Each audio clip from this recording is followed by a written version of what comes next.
میں نہیں کہتا ہوں کہ ان کے ساتھ کوئی انتقامی کارروائی نہیں ہو رہی ہوگی, بٹ پرابلمز ان کے اندر بھی ہیں, پرابلمز ان کے سسٹم کے اندر بھی ہیں. اگر یہ سسٹم کے اندر ان کے پرابلم نہ ہوتی تو اس طرح کے مسائل ان کو فیس نہ کرنے پڑتے. ایک آدھی پراپرٹی ان کی سیل ہوتی, سمجھ آتی تھی یار, 2 ہو جاتی, 3 ہو جاتی, لاتعداد انہوں نے پراپرٹیز بنائی ہے, لوگوں کے پیسے سے بنائی ہے, چلی بھی جاتی تو کوئی مسئلہ نہیں تھا.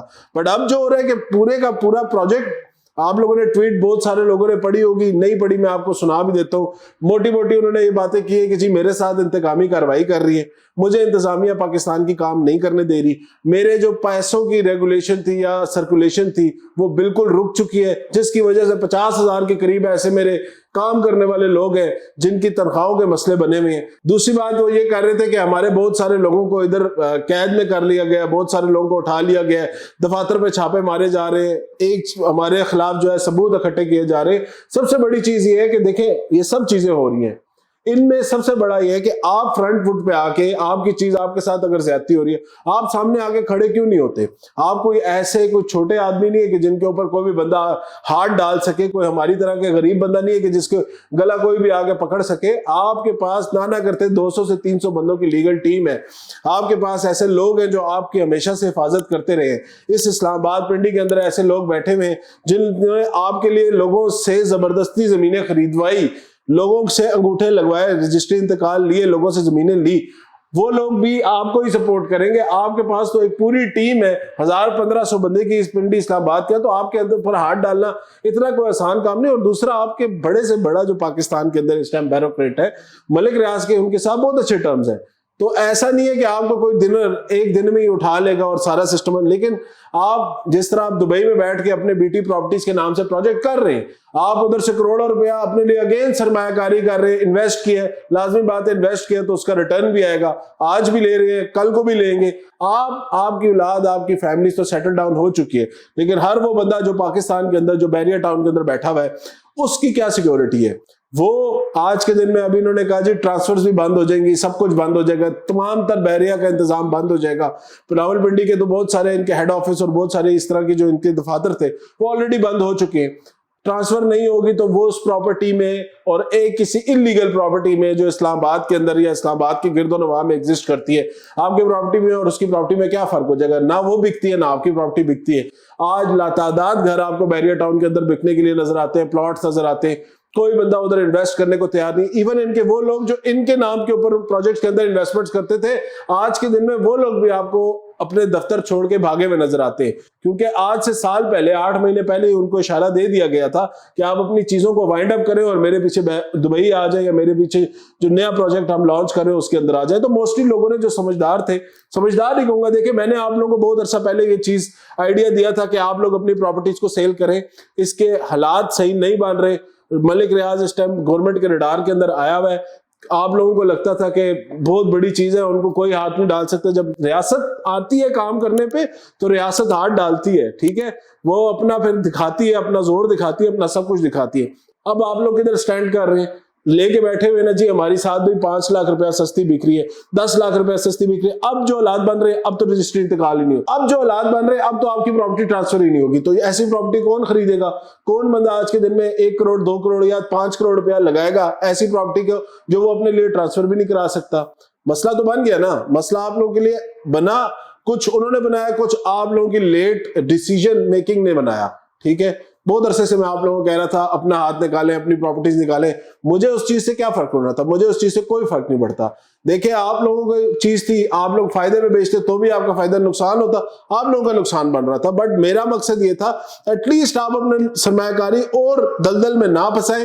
اب یہ چیز دیکھیں 1 سال لیتی ہے, 2 سال لیتی ہے, 3 سال لیتی ہے, کسی بندے کو اس چیز کا نہیں پتا. بہت سارے لوگ کہہ رہے ہیں جی اس کے اوپر ایک اور بڑا ایک ادارہ ہے پاکستان کا, وہ اس پروجیکٹ کو ٹیک اوور کر لے گا اور اس کے بعد جو ہے چیزیں اسٹریم لائن ہو جائیں گی. اتنا آسان وہ چیز بھی نہیں ہے کہ کوئی بھی ادارہ اٹھ کے جو ہے نا آ کے بیریا ٹاؤن کے اوپر اپنا بورڈ لگا کے اس کو بیچنا شروع کر دے گا. اس چیز کے اندر بھی ٹائم لگے گا. اگین ان چیزوں کو دوبارہ آن اسٹیٹ آنے پہ, ٹرانسفریں کھلنے پہ, ان ساری چیزوں پہ اگین 2 سال 3 سال لگائیں گے. دیکھیں رہائشی جو لوگ رہ رہے ہیں وہ تو چلے اپنی سسٹم گزار رہے ہیں, اپنا سسٹم ان کا چلتا رہے گا. بٹ اسٹل اللہ نہ کرے اگر آپ کو کوئی پراپرٹی اپنی لیکویڈیٹ کرنی پڑ جاتی ہے تو آپ لوگوں کے لیے بہت بڑا مسئلہ بنے گا. جنرلی آپ لوگوں کو کوئی پرابلم نہیں ہوگی. جو لوگ رہ رہے ہیں, جو لوگ ادھر ریزیڈنٹس ہیں, چاہے کراچی میں, اسلام آباد میں, لاہور میں, ان کے لیے پنڈی میں ان کے لیے تو ایسا جتنا ایشو نہیں ہوگا کیونکہ وہ لوگ رہ رہے ہیں. بٹ اگر آپ کو اللہ نہ کرے یہ چیز بیچنی پڑتی ہے تو آپ کے لیے مجھے لگتا ہے یہ پرابلم بنے گی, کیونکہ مارکیٹ میں اس ٹائم ریٹ ریٹرنز ایون کوئی بندہ تیار نہیں ہے اس ٹائم جو حالات بنے ہیں اس کے اندر بیریا ٹاؤن کے اندر انویسٹمنٹ کرنے کے لیے. اب گورنمنٹ کی طرف سے تو چیزیں جو آ رہی ہیں, انہوں نے ان کے آکشن لسٹ جاری کر دیے. یہی ہائی کورٹ تھا جنہوں نے ان کی جو ہے پہلے ایکسیپٹ کی تھی, اسٹے لیا تھا, ابھی انہوں نے ان کو ریجیکٹ کر دیا ہے. ہائی کورٹ کی ریجیکشن کے بعد جو ہے نیب کو اتھارٹی دے دی گئی ہے کہ آپ ان کی پراپرٹیز آکشن کرنا شروع کر دیں. اب ایک ایک کر کے پراپرٹیز آکشن ہوں گی, اس کے بعد مجھے لگتا ہے پورا پروجیکٹ بھی آکشن ہو جائے گا. اگین میں کہوں گا لانگ ٹرم کے لیے تو صحیح ہے, چلو کوئی اور انتظامیہ اگر آ جاتی ہے, جس بڑے برانڈ کا یہ لوگ نام لے رہے ہیں اگر وہ ٹیک اوور کر لیتے تو پھر بھی آپ لوگ کسی نہ کسی سیو ہینڈ پہ ہوں گے. بٹ وہ لوگ جن لوگوں نے فائلوں میں انویسٹ کیا ہوا تھا, جن لوگوں نے ایکسٹینشن اور بیریا فیز 9 اور اس جگہ پہ اپنی انویسٹمنٹ کی ہوئی تھی, آپ لوگ اپنی انویسٹمنٹ کو اگلے 5-10 سال کے لیے بھول جائیں. مجھے نہیں لگتا کہ اس میں آپ لوگوں کے لیے کوئی بھی چیز آگے نکلے گی. اب دوسری رہی چیز کہ ملک ریاض صاحب کے ساتھ زیادتی ہونا یا ان کا القادر ٹرسٹ کے اندر بیان نہ دینا جو کہ ان کے گلے میں پڑ جانا. دیکھیں چیزیں ہوتی ہیں, جو اس لیول کا بندہ ہوتا ہے اس کو یہ ساری چیزیں سوچ کے ڈیسیجن لینی چاہیے. یہ میرے اور آپ جیسا بندہ نہیں ہے جس کی ایک چھوٹا سا سرکل ہے, ایک چھوٹا سا گروپ, میں ہوں تو میرے سے کیا شاید 10-15 لوگ متاثر ہو جائیں گے یا 100 بندہ یا 200 بندہ متاثر ہو جائے گا. یہ وہ آدمی ہے جس سے لاکھوں کی تعداد میں لوگ متاثر ہوں گے اور اربوں کی انویسٹمنٹ جو ہے لوگوں کی سٹاک ہوگی. تو یہ اس طرح کے بندے کو اس طرح کے ڈیسیجن لینے سے پہلے لازمی ان کی ایک بہت بڑی لیگل ٹیم ہے, ایک بہت بڑا ان کا گروپ ہے, ایک بہت بڑی ان کا فرینڈ سرکل ہے جو کہ اس ٹائم پاکستان کی کی پوزیشنز پہ بیٹھا ہوا ہے. بٹ ان کو یہ ساری چیزیں, ان چیزوں کا آئیڈیا بھی تھا, سوچ سمجھ بھی تھی, کرنا تھا جو بھی کرنا تھا ایٹ لیسٹ سوچ سمجھ کے کرنا چاہیے تھا. اس کا امپیکٹ اب لوگ برداشت کریں گے. خود تو مجھے لگتا ہے وہ آگے اگر دبئی میں بھی چلے جاتے ہیں, ان کی پروجیکٹ شروع ہے, اس پروجیکٹ سے زیادہ مہنگا پروجیکٹ جو ہے انہوں نے وہاں پہ شروع کر دیے. ان کا تو سسٹم مجھے نہیں لگتا کہ اس سے ایز سچ کوئی ڈسٹرب ہوگا. ڈسٹرب کون ہوگا؟ عام پاکستانی ہوگا, لوگ ہوں گے. اور اس میں سب سے بڑی میں کہوں گا جو مجھے لگتا ہے پرسنلی, ہمارے ملک میں جو ریگولیشنز ہیں, ہمیشہ میں اس پہ بات کرتا ہوں کہ ریل اسٹیٹ کے اندر ریگولیشن اتھارٹی ہونی چاہیے. ریل اسٹیٹ ریگولیشن اتھارٹی کا کام یہ ہونا چاہیے کہ کوئی بھی سوسائٹی ہے, کوئی بھی پروجیکٹ ہے, کمرشل ہے, ریزیڈینشل ہے, جس کے اندر کوئی عام بندہ انویسٹ کر سکتا ہے, عام بندے کا پیسہ لگ رہا ہے, چاہے لاکھ روپیہ لگ رہا ہے یا چاہے 1 کروڑ روپیہ لگ رہا ہے, اس کو اس ریل اسٹیٹ ریگولیشن اتھارٹی کے انڈر ہونا چاہیے. ان کے این او سیز ان کے تھرو ہونی چاہیے. سینٹرل سسٹم ہونا چاہیے پورے پاکستان کا, اور اس سینٹرل سسٹم کے تھرو ان سب چیزوں کو آپریٹ کرنا چاہیے. چاہے سی ڈی اے ہو, چاہے آپ کا آر ڈی ہو, چاہے لاہور کا ایل ڈی ہو, چاہے کے ڈی ہو, ان تمام تر اداروں کو اس کے اندر ہونا چاہیے اور ان کے تھرو جو ہے یہ تمام تر پروسیس چلنا چاہیے. اور اس میں سب سے امپورٹنٹ چیز یہ کہ ٹائملی ڈیسیجن ہونا چاہیے تھا. بیریا ٹاؤن کا اگر این او سی ملی ہوئی تھی تو بھی اداروں سے ملی ہوئی تھی, انہی اداروں سے ملی ہوئی تھی جو ادارے پاکستان کے اینٹیٹیز ہیں. ایسے نہیں ہونا چاہیے کہ آج ایک ادارہ جو ہے مجھے کہے کہ میں آپ کو این او سی دیتا ہوں, 6 مہینے بعد گورنمنٹ چینج ہو جائے, حالات چینج ہو جائے, ادارہ کہ نہیں جی اب تو حالات چینج, اس ٹائم جی ہم سے زور زبردستی کر کے انہوں نے این او سی لی تھی.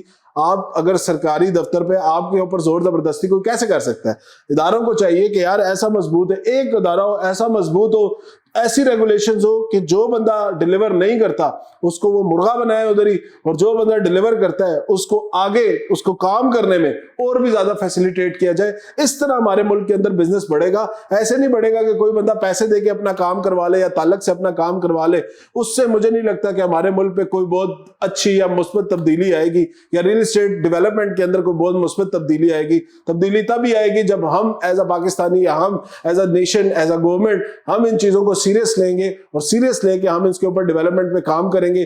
تو یہ ادارہ اس طرح کا ہے, یہ ہمیشہ کا ہے کہ ریل اسٹیٹ ایسا بیسک نیڈ ہے ہر پاکستانی کی, ہر اوورسیز پاکستانی کی, پوری دنیا میں, کہ وہ کام کبھی ختم نہیں ہو سکتا. تو جب جس چیز نے ختم نہیں ہونا, جس چیز کے اندر لوگوں نے ہمیشہ انویسٹ کرنا ہے, اس چیز کے لیے ہمیں ریگولیشن بنانے میں, اتھارٹی بنانے میں کیا ہی مسئلہ ہے؟ چھوٹی چھوٹی چیزوں کے اوپر تو ہم ریگولیشنز کر رہے ہیں, چھوٹی چھوٹی چیزوں کے اوپر ہم ادارے بنا رہے ہیں. یہ جو سب سے پاکستان کا بڑا سیکٹر ہے, اس کے اوپر ریگولیشن بنانے میں کیوں پرابلم آ رہی ہے, اس کا جواب میں آپ لوگوں پہ چھوڑتا ہوں. اور ویڈیو میں آپ لوگوں کو ایک چیز ضرور بتا دوں, جیسے جیسے خیر اس کی اپڈیٹ آتی رہے گی میں آپ لوگوں کو اپڈیٹ دیتا رہوں گا. یہ ابھی کے جو حالات نظر آ رہے ہیں اس میں تو مجھے لگتا ہے ملک ریاض صاحب نے اپنے ہاتھ کھڑے کر دیے اپنے بچوں کو بچانے کے چکر میں, اپنے ان کو فیملی کو سائڈ پہ کرنے کے چکر میں. انہوں نے کہا جی میرے ہاتھ کھڑے ہیں, آپ لوگ جانے, یہ ملک جانے اور یہ پراپرٹیز جانے, جو کہ مجھے لگتا ہے ایک بڑا ویک سٹانس ہے. ان کو مجھے لگتا ہے آ کے اپنی چیزوں کو فیس کرنا چاہیے. ہمارا ایک اور بھی, ہم پورے پاکستان کا یا باورچیز پاکستانیوں بڑا چہیتا لیڈر بھی پچھلے کئی عرصے سے جو ہے جیل کاٹ رہا ہے. اگر ان کو بھی اس طرح کا کوئی مسئلہ آتا ہے تو جیل, ان کو اگر غلط کام کیا تو جیل ہونی چاہیے, غلط کام کیا تو آپ کے خلاف احتساب ہونا چاہیے. اور اگر ٹھیک ہے آپ, تو جو بندہ ٹھیک ہوتا ہے وہ ڈنکے کی چوٹ پہ کھڑا ہو کے اپنے لیے آواز اٹھاتا ہے, اس کا رزلٹ چاہے جو بھی ہو ایٹ لیسٹ لوگوں کی نظر میں جو ہے وہ ہیرو بن جاتا ہے. تو آج کی ویڈیو میں یہ اتنی انفارمیشن جو ابھی آئی ہے, آگے جیسے جیسے اپڈیٹس آتی رہیں گی میں آپ لوگوں کو اپڈیٹ کرتا رہوں گا. ویڈیو اینڈ تک دیکھنے کا شکریہ. انشاءاللہ نیکسٹ ولاگ میں دوبارہ ملاقات ہوگی. چینل کو ضرور سبسکرائب کر لیجئے گا. اللہ حافظ.